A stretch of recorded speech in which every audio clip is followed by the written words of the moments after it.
Anda simak dalam Smart Motivation bersama Eloy Zaluku.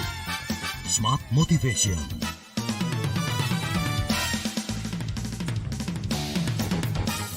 Baik, terima kasih Anda masih bersama kami dalam program Smart Motivation bersama dengan Pak Eloy Zaluku, Director of Capstone Asia Servitama dan CSA.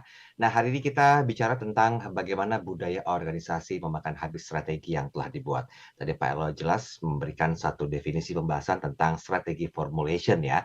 Ini tujuan akhirnya adalah tercipta budaya yang berkinerja tinggi. Bahkan seorang pemimpin yang hebat itu harus punya kompetensi dalam 3 bidang utama. Begitu Pak Eloy ya, tadi yang seperti itu ya.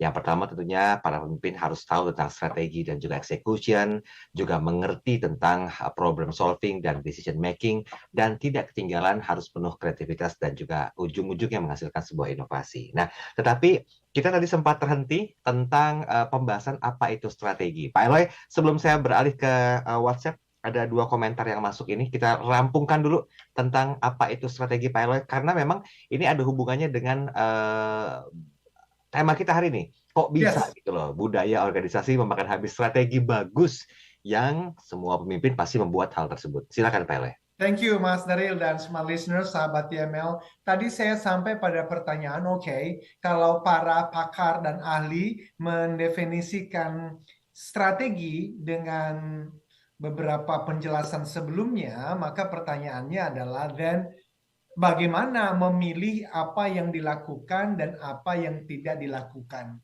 Maka tentu saja di luar sana tersedia banyak tools management. Salah satunya misalnya adalah SWOT analysis. Ini betul sudah sejak tahun 1960 dikembangkan di Stanford Research Institute oleh Albert Humphrey. Tetapi pemahaman saya ini masih sangat baik untuk digunakan sampai hari ini. Kemudian dulu ya dan sampai sekarang ketika kami membantu perusahaan membuat strategi, balance scorecard itu masih bagus.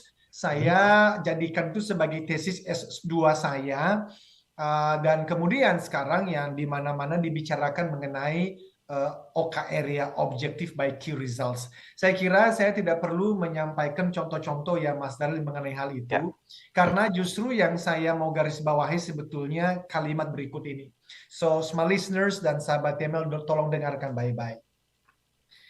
Saya meyakini bahwa tidak tepat untuk mempertentangkan antara strategi dan budaya. Artinya, kalimat culture eats strategy for breakfast atau budaya organisasi memakan habis strategi, seharusnya itu jangan terjadi. Tidak boleh terjadi, karena kalau itu terjadi berarti perusahaannya hancur dong. Yang paling baik itu adalah siapkanlah budaya organisasinya bersama-sama dengan strateginya, sehingga dengan demikian antara strategi dan budaya tidak saling memakan, tetapi memakan habis setiap tantangan yang ada, dan perusahaan itu kemudian maju dalam kondisi apapun. Itu yang kita mau tawarkan. Nah, karena itu Mas Daril, apa yang perlu kita lakukan? Saya tuh mau menghubungkan pembahasan kita ini dengan kata krisis, Mas Daril. Karena memang itulah kondisi yang saat ini dihadapi oleh semua pemimpin di berbagai organisasi dan lembaga. Krisis. Bagaimana ya menghubungkan antara strategi, kemudian budaya, dan krisis? Iya kan? Dimana itulah kondisi saat ini kan, yang tadi saya sampaikan di awal, VUCA. Katakanlah perusahaan sudah membuat strategi yang bagus, ada namanya strategic objectives atau strategic initiative, sudah keren banget dah, bahwa pada tahun 2023 Januari kita akan melakukan strategi 1, 2, 3. Kemudian di bulan Juni strateginya 1, 2, 3. Sudah dibuat begitu hebatnya Mas Daril, bahkan dibuat sampai tahun 2023. Tetapi kemudian ternyata harga bensin naik. Itu realita tuh. Ya. Yang mana hal ini berimbas pada operasional perusahaan. Yang sebagian besar kemudian berimbas pada eksekusi terhadap strategi yang sudah dibuat itu. Dan tentu tadi ini harus ada problem solving and decision making. Tapi pertanyaannya adalah bagaimana ya seorang pemilik perusahaan atau pemimpin perusahaan kemudian mengambil keputusan di tengah-tengah kondisi kenaikan bensin, bicara mengenai inflasi, dan tahun 2024 kita akan masuk tahun politik, Mas Daryl. Yes. Nggak gampang ini. Bahkan Pak Presiden sendiri kan mengatakan tahun depan gelap. Ya, ya. Nah, mari kita lihat contoh best practice. Ini tidak terjadi di Indonesia, terjadi di Kanada. Saya mengikuti apa yang terjadi di perusahaan tersebut dengan total karyawan 13.500 orang. Yang dilakukan oleh seorang bernama Michael McCain. Beliau ini adalah Executive Chair of the Board dan CEO dari Maple Leaf Foods. Ini industri makanan, gitu, daging dan seterusnya. Penjualannya itu 4,5 miliar dolar dan adanya di Kanada dan Amerika Serikat. Saya kira apa yang terjadi menjadi contoh yang mudah untuk kita pahami. Smart listeners dan sahabat TML, itu ada 3 hal yang saya mau tekankan. Apa yang terjadi di tahun 2008, kemudian 2013, dan barusan minggu lalu, 2022, yang berhubungan dengan orang yang sama, Michael McCain ini. Sebagai seorang businessman, sebagai seorang pemimpin perusahaan besar, dan inilah yang terjadi. Pada tahun 2008, perusahaan yang beliau pimpin, yaitu Maple Leaf Foods, itu mengalami masalah besar, Mas Daryl. Bahkan bisa dikatakan tuh big crisis. Bukan hanya big crisis ekonomi tahun 2008, tetapi di salah satu makanan yang mereka produksi, itu ternyata ditemukan listeria, yaitu bakteri yang mengakibatkan 22 orang meninggal dunia. Nah, pertanyaannya adalah bagaimana ya seorang pemimpin meresponi menghadapi kondisi seperti itu. Ini kalau kita jujur, kita melihat tayangan di televisi dan di berbagai media yang terjadi bertahun-tahun, banyak pemimpin yang kemudian di posisi seperti itu mencari kambing hitam. Mencari pembenaran diri, ogah dan enggan mengakui, boro-boro minta maaf.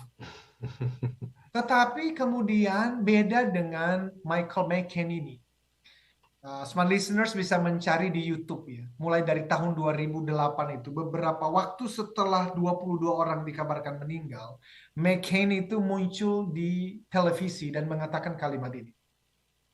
Saya Michael McCain, seperti yang Anda ketahui, listeria ditemukan di produk kami. Meskipun listeria adalah bakteri yang biasa ditemukan di banyak makanan dan lingkungan, tetapi kami bekerja keras untuk menghilangkannya dari produk kami. Ketika listeria ditemukan dalam produk, kami segera melakukan penarikan produk itu, mengeluarkannya dari seluruh rak-rak di berbagai toko. Lalu kami menutup pabriknya sampai hari ini. Tragisnya, produk kami telah menyebabkan penyakit dan kehilangan nyawa bagi warga Kanada yang sakit dan keluarga kehilangan orang-orang yang dicintai. Dalam kesempatan ini, ini penting. Saya menyampaikan simpati terdalam saya. Kata-kata tidak dapat mengungkapkan kepedihan yang kita rasakan. Kami bersama dengan seluruh karyawan hidup dengan budaya kerja mengutamakan keamanan konsumennya. Komitmen kami tak tergoyahkan untuk menjaga agar makanan yang Anda terima dapat aman dengan standar yang jauh lebih tinggi dari persyaratan dan peraturan yang diberikan pemerintah. Tetapi minggu ini, upaya terbaik kami gagal. Dan kami sangat menyesal. Ini adalah situasi terberat yang kami hadapi dalam sekian tahun bisnis kami. Kami tahu situasi ini telah mengguncang kepercayaan Anda terhadap kami. Dan saya berkomitmen kepada Anda semua bahwa tindakan kami dipandu dengan mengutamakan kepentingan Anda sebagai konsumen kami. Jadi dia mengakui terjadi kesalahan dan dia meminta maaf. Tetapi yang paling penting adalah apakah hanya omongan biasa saja atau tidak. Nah itu tadi yang saya katakan pada tahun 2013 kembali diwawancara dan minggu lalu kembali diwawancara. Dan nanti kita lihat bagaimana core values, nilai inti, dan kemudian budaya organisasi membuat perusahaan ini itu bisa melewati krisis dan kemudian mereka maju semakin hebat di tahun-tahun berikutnya. Ini bahasannya serius ya, dan penuh dengan kemaknaan yang mendalam nih. Kita bahas nanti di sesi terakhir. Tinggal satu sesi Pak Eloy. Siap. Saya masuk nanti kita singgung sedikit di sesi yang berikutnya. Tetap bersama.